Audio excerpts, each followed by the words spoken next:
வீரர்களால் எழுதப்பட்டது.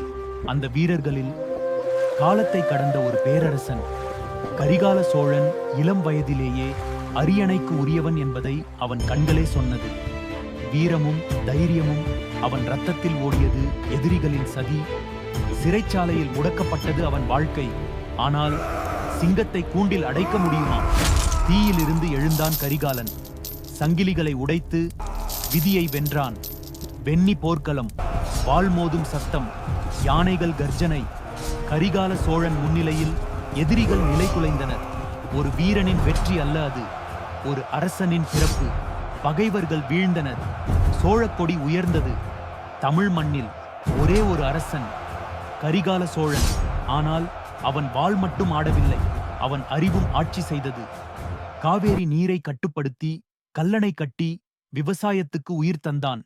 மக்களின் அரசன் அவன். வயல்கள் பசுமையாயின, நாடு வளமானது, சோழ நாடு செழித்தது. ஏனெனில் அரசன் மக்களுக்காக வாழ்ந்தான். வீரத்தால் வென்ற அரசன், விவேகத்தால் நிலைத்த அரசன்.